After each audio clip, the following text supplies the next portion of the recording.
Supreme court کا تفصیلی فیصلہ آیا کل 9 مئی کو. جس طرح مجھے وہاں سے اغوا کیا اسلام آباد ہائی کورٹ کے اندر جب میں رجسٹری میں بیٹھا ہوا تھا، تو جس طرح مجھے اغوا کیا گیا کمانڈو ایکشن میں،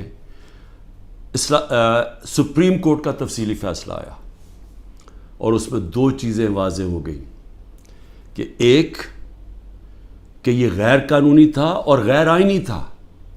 جو طریقہ انہوں نے جس طرح مجھے وہاں سے اغوا کیا ہے وہ غیر قانونی بھی تھا اور غیر ہمارے آئین کے خلاف بھی تھا.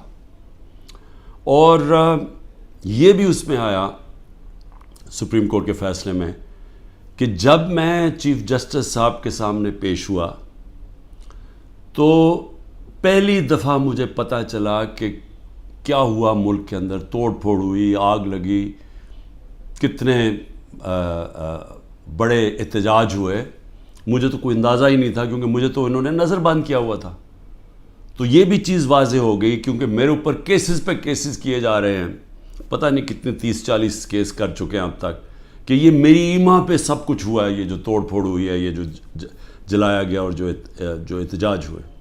تو میں آج یہ سب سے پہلے کہنا چاہتا ہوں کہ اب اگر جو ملک کی سب سے بڑی عدالت کا فیصلہ آ گیا ہے کہ یہ غیر آئینی اور غیر قانونی طور پہ مجھے وہاں سے جس طریقے سے مجھے وہاں سے پکڑ کے لے کے گئے ہیں، جس طریقے سے انہوں نے شیشے توڑے رجسٹری آفس کے، وہاں کے سٹاف کو ڈنڈے مارے، ان کی کمپیوٹر اور اکوپمنٹ کو توڑا، میرے لوگوں کو جو گارڈز تھے ان کو مارا، وکیلوں کو مارا، مجھے سر پہ ڈنڈا لگا، اور پھر جس طرح ایک دہشت گرد اور مجرم کی طرح وہ جو کہ ملک کی سب سے بڑی پارٹی کا سربراہ ہے، ساری دنیا نے وہ پھر دیکھا جس طرح مجھے انہوں نے وہاں سے پکڑ کے لے کے گئے.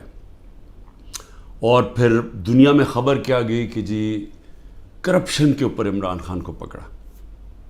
وہ آدمی جو اس ملک کی تاریخ کا سب سے زیادہ پیسہ اکٹھا کرتا ہے خیراتی پروجیکٹس کے لیے، جس کو یہ قوم سب سے زیادہ جس پہ اعتماد کرتی ہے اپنے پیسے سے، اس سے بڑا تو کوئی اعتماد نہیں کہ جب لوگ اپنے پیسے سے کسی کو ٹرسٹ کرتے ہیں کہ انہیں پتہ ہے کہ ان کا پیسہ وہ امانت دار ہے.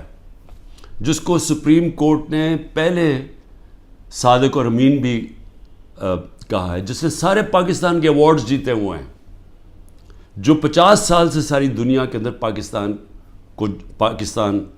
پاکستانی کو دنیا جانتی ہے، اور جس نے اپنی طرف سے کرکٹ کے اندر پاکستان کا نام روشن کیا. تو میرا سب سے پہلا سوال یہ کہ اس کا کون ذمہ دار ہے؟ کیا انٹیریئر منسٹری ذمہ داری اٹھائے گی اس کی؟ کوئی اس کو ذمہ دار ٹھہرائے گا؟ اور کیا نیب چیئرمین اس کی ذمہ داری لے گا جو ہوا میرے ساتھ؟ اور میں اب اس سے آگے چلتا ہوں. جب مجھے یہ جس طرح اٹھایا گیا اور اب ثابت ہو گیا کہ یہ اس ملک کے آئین اور قانون کے خلاف تھا، تو کیا ہماری پارٹی کو یہ حق نہیں تھا پرامن احتجاج کرنے کا؟ اب تو اگر ثابت ہو گیا نا کہ یہ قانون توڑ کے مجھے وہاں سے اغوا کیا گیا اور جس طرح مجھے ذلیل کیا گیا، تو کیا ایک ملک کی سب سے بڑی پارٹی کے سربراہ کو جب اس طرح اسے کیا جائے تو کیا اس کی پارٹی کو حق نہیں تھا پرامن احتجاج کرنے کا؟ اور یہ میں پھر واضح کر دوں، آئین ہمیں کہیں جگہ پہ روکتا نہیں ہے پرامن احتجاج سے کہ جی کنٹونمنٹ میں احتجاج ہو یا جہاں بھی ہو، ہم کہیں بھی احتجاج کر سکتے ہیں. یہ ہمیں آئین ہمیں حق دیتا ہے. ہمیں توڑ پھوڑ کا حق نہیں دیتا، ہمیں جلانے کا حق نہیں دیتا، اور وہ سارے ہم سب اس کی مذمت کرتے ہیں. میں نے سپریم کورٹ میں جب مجھے بتایا چیف جسٹس صاحب نے، میں نے اس کی مذمت کی اور انہوں نے وہ لکھا اپنے آرڈر کے اندر. اور میں نے کہا کہ 27 سال میں آج تک میں نے کبھی اپنی جماعت کو یہ نہیں کہا کہ کسی قسم کی انتشار کے اندر شامل ہو. میری سٹیٹمنٹس ہیں. جب ہمارے سے ظلم بھی ہوا 25 مئی کو، جب ہمارے اوپر جس طرح انہوں نے ہمارے ساتھ ظلم کیا کہ ہمیں بگر کراؤڈ ہے ان کا ڈنڈے مار کے ٹھیک کرو.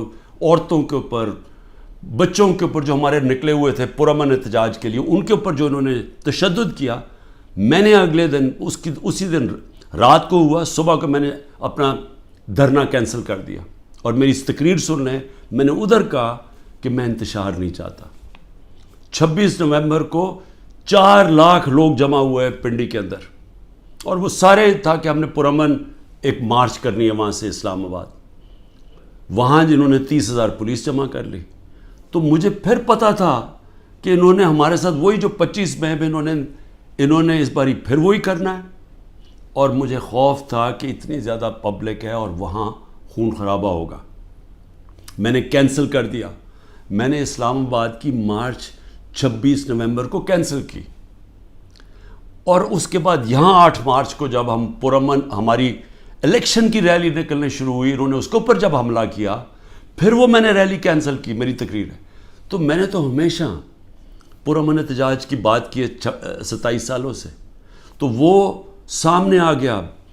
سپریم کورٹ کی ججمنٹ بھی ہے کہ مجھے تو جب پہلی دفعہ پتہ چلا میں نے تب کہا, مذمت کی. اور اس کے علاوہ اب یہ جو ہمارے لوگوں کا احتجاج ہے, اس کو غداری کہہ دیا گیا ہے کہ ملک سے غداری ہوئی ہے. اب میرا سوال یہ ہے کہ غداری کس نے کی؟ کیا ڈنڈے مار کے ایک پارٹی کے سربراہ کو اور اس کے لوگوں کو مار کے اور غیر قانونی طور پہ اغوا کرو, اور پھر ہم سمجھیں کہ جی وہ بھیڑ بکریوں کی طرح چپ کر کے بیٹھ جائے گی پارٹی؟ وہ احتجاج بھی نہیں کر سکتی. وہ احتجاج کرے تو وہ غداری ہوگی اب. اور ان کو ساروں کو جیلوں میں 48 گھنٹے میں 10,000 لوگوں کو جیلوں میں ڈالا. سینئر لیڈرشپ ساری جیل میں, ابھی ساری انڈر گراؤنڈ ہے. 9 مئی سے اب تک ہر روز لوگوں کو اغوا کیا جا رہا ہے. ہر روز لوگوں کے گھروں میں جاتے ہیں, رشتہ داروں کے گھروں میں جاتے ہیں, گھر توڑتے ہیں, پولیس گھر لوٹتی ہے, ساتھ نامعلوم افراد آتے ہیں, چوری کرتے ہیں. میاں اسلم اقبال کی بیٹی کے سارا جہیز چوری کر کے لے گئے. کل وہاں بنو کا ہمارا ایم پی پختون یار 40 لاکھ کا وہاں اس کے گھر پہ سونا پڑا ہوا تھا, زیور پڑا تھا, وہ چوری کر کے لے گئے. یہ کون سی دنیا میں اس کی اجازت ملتی ہے؟ کون سے قانون کے تحت؟ اور صرف سزا مل رہی ہے کہ جی آپ نے 9 مئی کو احتجاج کیوں کیا؟ کیونکہ اب تو واضح ہو گیا نا کہ ہمارا احتجاج جائز تھا, کیونکہ غیر قانونی طور پہ, پھر سے میں کہتا ہوں, آئین توڑ کے مجھے اٹھایا گیا ہے, اور جس طرح اٹھایا گیا ہے اس کا ریئیکشن آنا تھا. اور میرا اگلا سوال ہے کہ کس نے پلان کیا سب کچھ؟ کیونکہ یہ جس نے بھی پلان کیا, کیا وہ چاہتے تھے کہ یہ ریئیکشن ہو؟ کیا یہ جان کے کیا گیا؟ کیونکہ اور طرح کی بھی تھے. اگر پکڑنا تھا وارنٹ دکھاتے. پولیس, میں نے چلنے سے پہلے کہا کہ اب مجھے پکڑنا ہے تو وارنٹ دکھاؤ, پولیس آ کے لے جائے. تو وہاں سے اس طرح بھی, لیکن کیوں یہ جان کے کیا گیا؟ اور مجھے یہ شک ہے پری پلان تھا سب کچھ. یہ ریئیکشن پتہ تھا اس کا ریئیکشن ہونا ہے, اور اس ریئیکشن سے پہلی تیاری کی ہوئی تھی کہ اس کے بعد کرنا کیا ہے, کیسے انہوں نے تحریک انصاف کو کرش کرنا ہے, جو ابھی تک کوششیں ہیں. اور پھر ابھی تک میں آخری 2 سوال پوچھتا ہوں کہ ابھی تک کیوں نہیں انڈیپینڈنٹ انویسٹیگیشن ہوئی کہ جو یہ کور کمانڈر کا گھر جلایا گیا ہے اس کے پیچھے کون تھا؟ کیوں نہیں انڈیپینڈنٹ انویسٹیگیشن؟ کیونکہ یہ کوئی نہیں ہوتا کہ جی آپ ہی فیصلہ کریں کس نے کیا اور آپ ہی پکڑ کے ان کو سزائیں دے دیں. یہ جج جوری ایکسیکیوشنر دنیا کے کسی قانون میں نہیں ہوتا.